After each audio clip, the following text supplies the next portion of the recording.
In this video, I will talk about surgical options for treating male fertility. Now, surgeries for male infertility can be divided into three categories: surgical sperm retrieval for use with ICSI, surgery to improve sperm production, and surgery to improve sperm delivery. Surgical sperm retrieval, also known as PISA or TESE, this is done for men with azoospermia.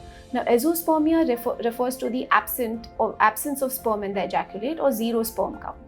Azoospermia can be obstructive or non-obstructive. Obstructive azoospermia means that sperm are being produced in the testes, but because of blockage, they are not able to reach the ejaculate. Non-obstructive azoospermia is because of absent or very reduced sperm production in the testes. Now, for some men with azoospermia, depending on the cause of azoospermia, it may be possible to retrieve sperm directly from the testes or from the epididymis.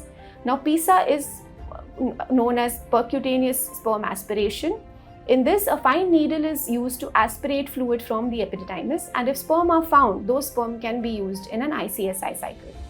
TISA or testicular extraction of sperm refers to the removal of testicular tissue with a small needle taking multiple punctures in one or both testicles, and the sperm, if found, then can be used for an ICSI cycle.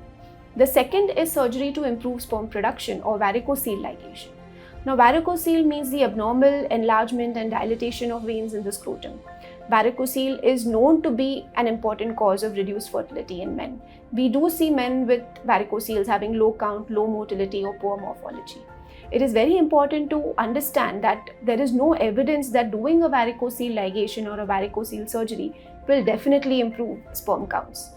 So whether or not to do varicocele surgery will depend on many factors, like the age of the couple, the duration of infertility, their plans for family building.